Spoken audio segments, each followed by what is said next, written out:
Oh, and then like swearing's fine too. Yeah. Okay, Yeah. good. Yeah. Online. What are you drinking? PBR, man. PBR me ASAP.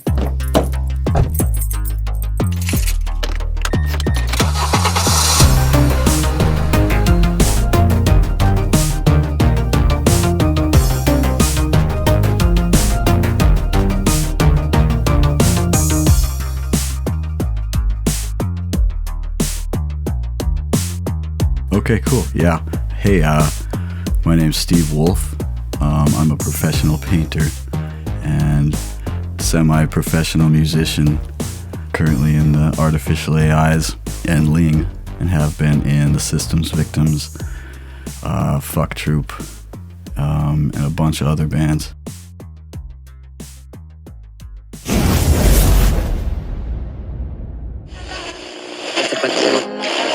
It's the Lincoln Mercury California Cavalcade. Californians take to Tracer. I drive the Mercury Tracer because it minimally impacts the biosphere. If everyone did, there would not only be no need for offshore drilling, but we could actually begin to return oil to the earth. Economy and beauty harmonically converge in Mercury Tracer. Mercury Tracer contains no whale product. And that's important to Moonstone and me. Get a $500 factory cash bonus now. See your Lincoln Mercury dealer. Result. My first car was a 1989 Mercury Tracer, 5-door, tan, front-wheel drive beauty. Stick-shift little sedan hatchback that I learned how to drive on. My mom made sure that we learned how to drive on a manual transmission, so that way she said we could drive anything, which isn't really true. No, not really. Only But applies to cars. yeah, I do love that. My first car was a 5-speed as well. It had the handbrake or like the dumb one What's the dumb one? where you got to stomp it onto the ground really hard. Oh, no. Yeah, You're right. That is a dumb one, huh? Yeah, my truck now has that, and it's just too annoying. Yeah. It doesn't seem to work half the time either. I think I had my license for 2 weeks. So back then you could get your permit. I don't know if it's still like this. You get your permit at 14. And I think it was like 6 months with your permit. You could immediately take your license test. So I did that. So I was like 14 years old with my license. Hell yeah. Me and my brother shared this car. And he worked in Beulah, which was 7 miles away. We lived in Hazen. And he would drive back and forth. So 2 weeks after having this car, coming back from work, he totaled it, rolling it in the back roads. So, Oh, no way. Yeah, so we barely I barely got to drive this car with the license like at all. But I still remember like how cool it was to know or to learn on manual transmission, and wanted to keep that going. So he was just cruising on gravel roads and wiped Yeah, out? he would drive back and forth on the back roads rather than the highway. I'm not sure why. Liked it or whatever. Yeah, for fun. For fun, yeah. Went too fast. It was just a little car, and fresh gravel, and a light little car like that, and he just like went off the road. I guess it was a very slow motion accident the way he tells it. Like he barely went, rolled over one time, and it stayed on the end. It's like 2 miles an hour or something like that. Just kind of slid into the ditch and rolled over. Anyway, it bent the frame, so the car was like, as far as insurance was concerned and my parents were concerned, totaled. Oh, really? Yeah. And that was the end of that? Yeah, that was the end of the Tracer, yeah. Growing up, my parents listened to a lot of folk music and just a lot of, classical. My mom was into Three Dog Night, and my dad was into the Weavers and Pete Seeger. So we kind of had that. I listened to the radio a lot, tried to find songs I liked. Other than that, MTV. Yeah. Watching videos until either the end or the beginning. You could catch the artist and jot it down and check it out later at the CD store. Just was into 90s music really heavy, like 311 and the Urge and anything you could readily find around here at Sam Goody or Music Syndicate and Oh, yeah. Disc and Tape, and they had like tons of CD stores up here, so it's just like getting up here from Hazen and shopping for music. Not sure exactly how I got into music. I just always have been seeking it. When we moved into our house on Elbowwoods Drive in Hazen, the house came with an upright piano that was too big to move out, so it was just left there. My parents just noticed. Well, that was my bedroom when we first. So my bedroom came with this big out of tune piano. Really? Just sat in there? Yeah. They're like too heavy to move. Here you go. Well, this is just your too room. big. Wouldn't fit out the door at all. You had to dismantle the whole thing. So my parents would hear me tinkering around on it, and so my mom got me into piano lessons after buying me a couple of Casio keyboards, for like Christmas and stuff. Cool. So piano was my first instrument, and then 5th grade band started playing trombone. Oh yeah, nice. And that helped so much to learn how to read music. music. Yeah, totally. I think so. Or just at least even just to be part of a band. Yeah, you're part of. You realize you have a spot to fill. And then I didn't play guitar until I guess Systems Victims started. I was 17, 18. Around when I turned 18, just before I graduated high school, is when I quote unquote learned how to play guitar. And that was all in Hazen? Yeah. Okay. Everyone was from there? Yeah, all that crew was the Sean, Mick, Adrian, and myself. So you guys were traveling when you first started doing shows here? Yeah. That was kind of our thing. We kind of started the band so we could not have to pay gas and door admission. So we could just we could just get on the get into the show on for the flyer, and then we because it was like, I mean, back then it was like $20 to fill your tank to get to Hazen and back, which is nothing. But we didn't want to spend like still. $5 each of us, Yeah. And we still wanted to eat a 6-pack and a pound when we got here too. Hell yeah. I guess that kind of makes sense too then. There was a few times when you showed up without any equipment. Like most times, yeah. Most times, yeah. You're like, can we borrow your amp and your drums and your bass amp? And... Yeah, basically we showed up with a guitar. Yeah. Mixed guitar. That's awesome. Okay. Yeah. Well, now it makes a little more sense because you guys were traveling. What were you taking? Oh, at that point, like right after Carl killed the Mercury, we got this. My mom had it was like a barn find.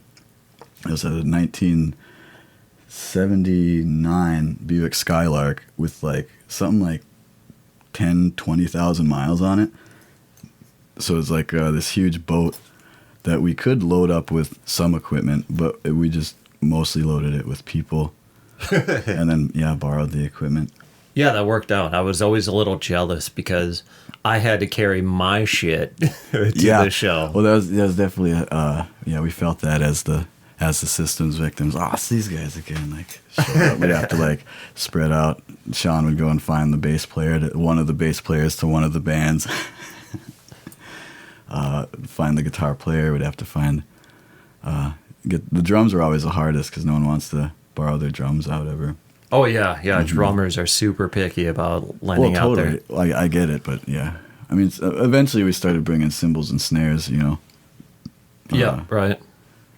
So it's easier this way, we don't have to set up or nothing. But yeah, we were playing as many shows as we could play to get in. Systems kind of toured for, like a good 5-6 years in the red van. We only did a couple tours, but there was the same tour both times, where we'd start here, or usually start up in Minot, and then get as far south as Norman, Oklahoma, and then kind of I think Chicago was all the east we ever got, and then west as far as like Pueblo or something, Colorado, but just kind of a loop like that, about a week and a half we would do. That was in the Van of Doom. The first one was in the Van of Doom. That wasn't my car though. That would be Mick's old. I think it was like I can't remember what they're called. Caravan, I think. Dodge Caravan. But that wasn't mine. That's Mick's episode. I did have the red van. That was a 78 Plymouth Voyager, and that thing was enormous. Yeah.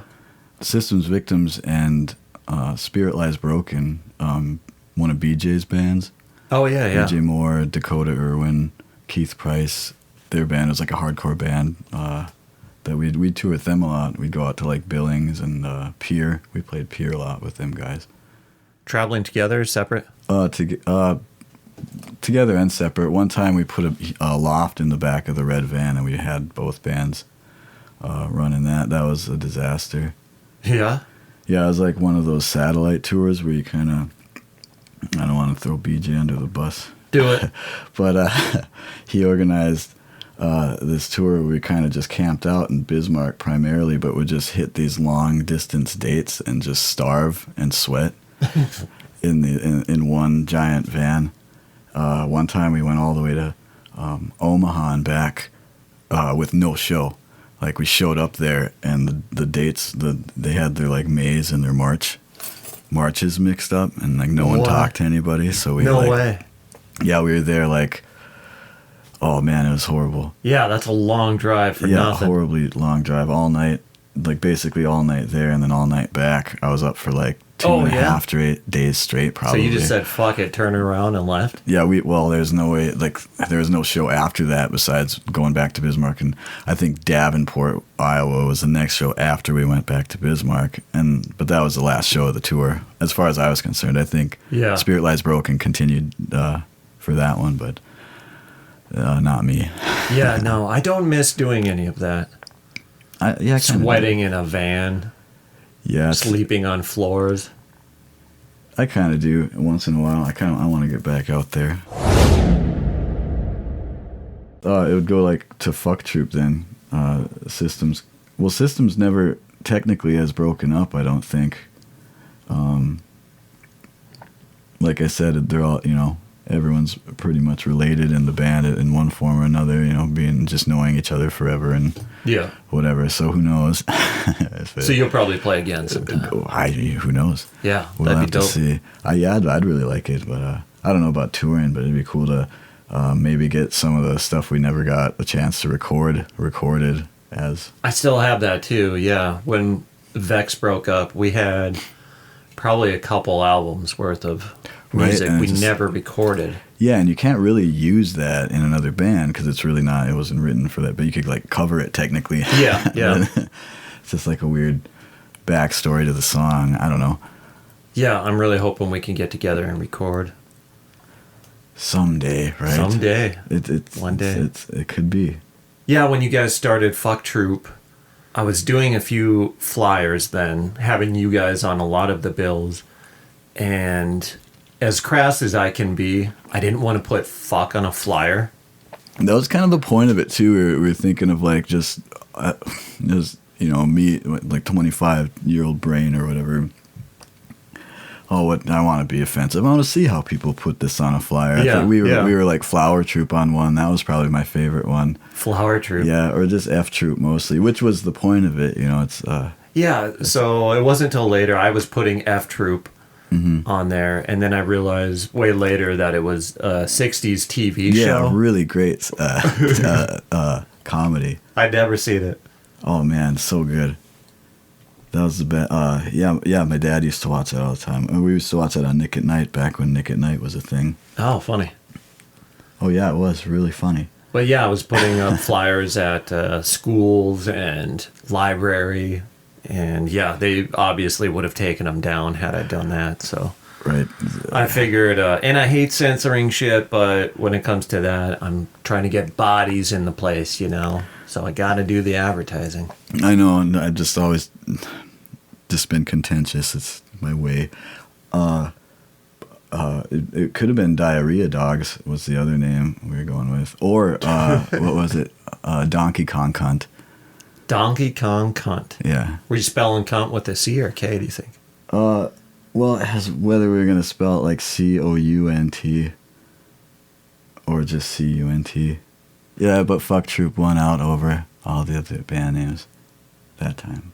Then, let's see. That didn't go on for very long. It was just a couple of years. Carl got married and moved away, so we kind of stopped doing that. tried to do like the because he moved to Grand Forks, so we were like, that's not too far. We'll try to do like the practices once in a while, and yeah, we've done that. Just didn't work for us. No, especially in North Dakota winters, man. When Tom moved to Fargo, we'd travel back and forth for practice. Well, I guess even now too, it's only an hour away. Carl's the only one in AIs that's an hour away, and that's still like, well, he works for the highway, but you know that affects it too. But sure, North Dakota winters are the worst winters. But how about them summers? Them summers are great, man. I just got off of the canoe. Went on a little cruise from Washburn to Bismarck, where our plan was to camp alongside the riverbank. And the wind was so bad that if you weren't paddling, you were actually going backwards. No way. Even with the current. That's not fun. It was not that much fun. I still had a blast, but when you're just like digging through sand, it felt like trying to make some distance. And then I got stung by a wasp or something, and I'm partly allergic, so I swell up. Partly allergic. I guess I'm allergic. And then another canoe hit another couple, and they were really top heavy, and they just tipped. Oh, you spilled. Yeah, I they have went a similar right story. in the water. All their gear went in the water. How were you guys? Food got wet. How was it in the middle, or were you guys pretty close? It was about 10 feet out from the shore, see, that's so good. they were lucky. We were trying to stay closer to the shore because of all the wind. Yeah, totally. And it helped out a little bit, but man, they were lucky. Yeah, that's always scary. That happened to me just a couple weeks ago too, on my little canoe trip. Did you tip? No, but the other canoe did. Oh, really? Yeah, we're blaming all the because we went through town and there's just a ton of. It was really nice. It wasn't windy at all, so there's a ton of assholes Boats. out on the river. Yeah, Yeah, there's some dicks too that will purposely kind of get close to you, and they don't realize how easy it is. I don't think to they look tip. behind them and see like that they're creating a huge wake behind them. Yeah. And like, so as a lot of things came together at the perfect moment to have one of the canoes go in, and we were way out in the middle too, because for whatever reason, all the jet skis and all the cool cats were all hanging out, ripping up the one side of the river we wanted to be on. So we were like way over here. Oh yeah, of course. But the waves still get you, you know. Mm-hmm. So yeah, you got to turn into that too. If that's hitting you sideways, man. Oh, for sure. Like, Yep, you gotta like hit it straight on and paddle through it. Yeah. Yeah. But this one was just we were sideways and just too choppy. We made it to the shore, lost one phone. Oh, shitty. And one paddle. But all our food was safe. Actually, we didn't have any food. All our food was at the camp, so we might have lost some food, I suppose. Oh, yeah, and then you camped down at Sibley? Yeah, it was just a short. But you guys do like overnight. Yeah. Should have like a couple nights. We should do like a canoeing podcast. Yeah, we should. Yeah. I'll bring my gear and we'll podcast from a camp spot on like an island or something. That'd be sick. Are you gonna go out anymore this year? year? I want to go in a couple weeks actually because we didn't get to finish our trip. Oh. A few people had to bail after that first night. They just couldn't take it. So we just stayed at Singer for a few nights, camped out there. And now I want to go from Steckel to an island a little bit southeast of that, stay there for a night, and then make it to Bismarck. So it'd be a quick, easy trip if you want to jump in on this. Oh, totally. Yep, I've already been kind of talking about it with the other guys too. Yeah, sweet. We'll get a group. And anyone else that wants and anyone else listening wants to jump on. Let's see, what are we at now? Would it just go to Artificial AIs? Oh no, Nocturnal Blues Emission. That was like a big filler too for a while. It was just the 2-piece band with me and Sasha, right? I don't remember this. Oh, right, yeah. So Carl wasn't...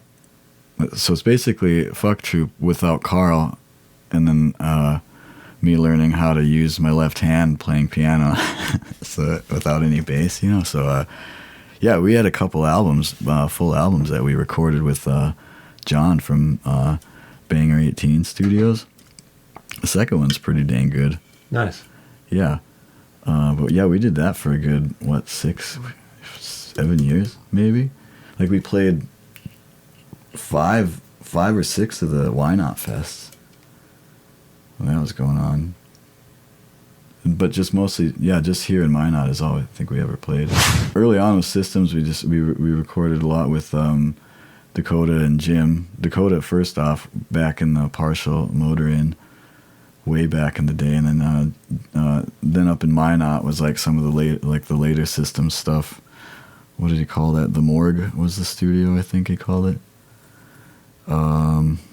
Then Fuck Troop, we didn't record anything. We just played shows, and there's some like mini disc live recording that we made that's floating around somewhere. Now it's just us. Then Nocturnal Blues was just the Banger 18 Studios here in town with John Peterson. And then currently with the AIs and with Ling too, I guess that's another band. Yeah. With the AIs and Ling, we're recording with Dave Martell. Oh yeah, he's recording. He's got a home studio. Yeah, just up the street here. How's that going? Really good. Really good. It's my first time where it hasn't been like rushed in any sort of like recording situation. Yeah. So it's like usually you go in there and you're kind of paying by the hour, or someone's doing it for really cheap and they're trying to just get it like done. Yes. It's like it's taking up their time. Yeah, exactly. I understand. But this is like nice because you can sit and think about what you want to do and like how it sounds, really tweak it a lot more, and get in there and yeah, you're gonna have something you're proud of. Yeah, well, and that's ultimately what you want. You want like right. Yeah, which bugs me. I go back to all our recordings, and I'm a stickler now, so I listen back and I'm like, it's cringy. And I remember at the time, a lot of those were just like, that's fine, I can live with it, and then you just can't. Like, at the time, we would listen back like that day, and we'd be like, "Whoa, this is great!" Yeah, it's fucking burn a CD. We're taking it. We're going in, listening to it in the car. Yeah, it's kind of cool, man. Yeah, we were so pumped just to hear ourselves. And that a lot of those they'd be all mic'd separately, but it'd be live recordings, so there wasn't a whole lot you could do going in and retracking anything on a live track.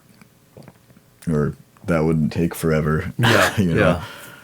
So yeah, it was what it was, and then you'd burn a CD and print out some Xerox some liner notes, and you're good. It's like, no way, you guys are on CD, and still have the CDR on the cover. Yeah, right. Yeah, so Dave just lives up the street where you guys jam, recording. You live down the street, the other end. Yeah, 10th Street represent. Yeah. We got to do like some block party here sometime. We should do a block party. You have to. That would be killer. Do we do like the whole street, or do we pick a section? Well, I guess, technically, we have blocks are small enough. We'll just do 10th Street. Yeah. Anyway, right? You can include anybody everywhere the alleyway touches. Yeah, and then what are we going to get? Like bunch of grilling? Are we going to have live music? Well, live music for sure. Sweet. I know I'm supposed to help Dave build a gazebo here in his backyard. That'd be pretty sweet. We just have a show back there here, huh? Hell yeah. When's he starting that? I'm not sure. We got to organize it. I'm sitting here now. The Rad Official AIs. Yeah. Tell me about who's all in that. How did it start?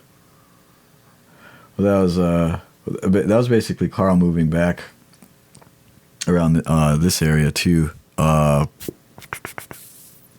was that? A couple of years ago now. He moved back to Hazen, his old hometown. So we had, we were going to try to not necessarily do Fuck Troop again, but like put Nocturnal Blues on the back burner and bring Carl in and try something else. It was going to be called, it's going to be a funk band. We were like really listening to a lot of Unknown Mortal Orchestra and Night Moves, stuff like that. And we were going to call it Exotic Bodies and have like this really cool funk sound, but it didn't really work out. We just kind of gravitated to writing ska every single time. So that's what we started doing. And then we were just sitting there with like a 3-piece ska band, which is, sonically very thin, you know, unless you're like Operation Ivy or something. Oh, yeah, because we were trying to go for like more of like older sound, so fuller band kind of thing.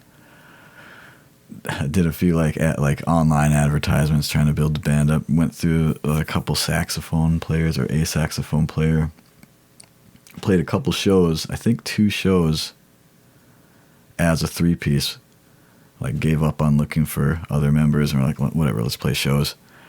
And then people like started joining the band after that. So now went from a 3-piece to like we're a 7-piece now, with a really full sound, and it's very ska.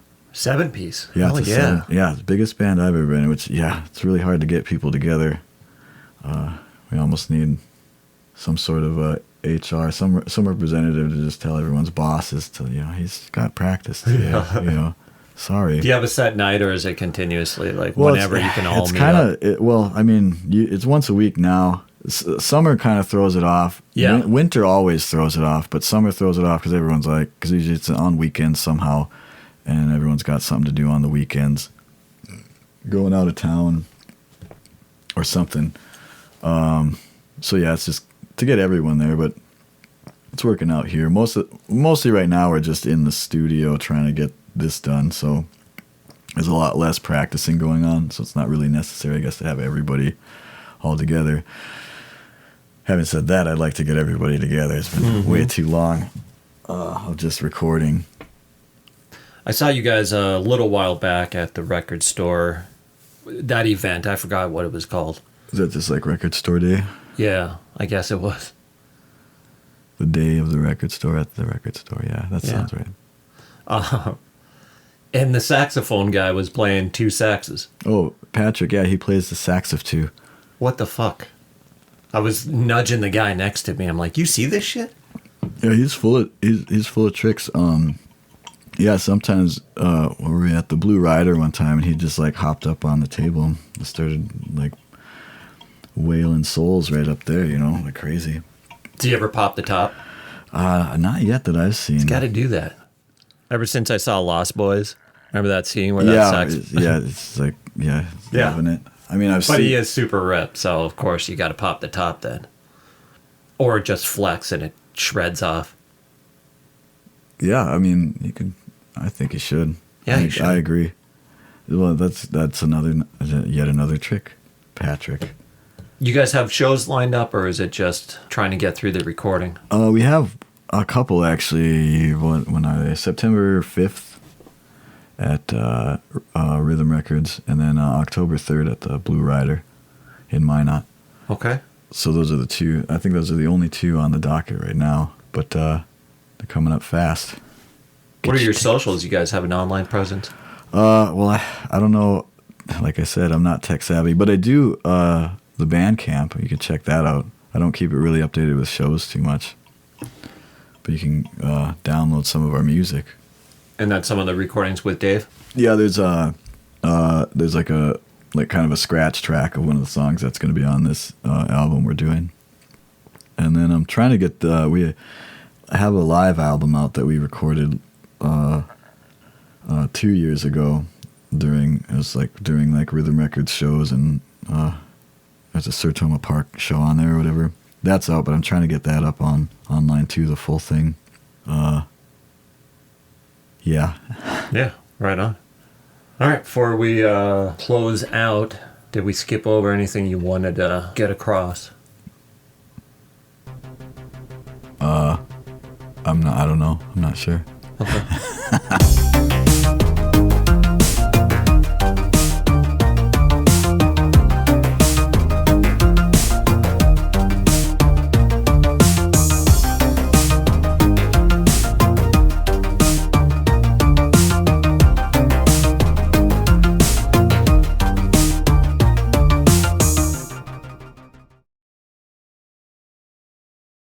PBR.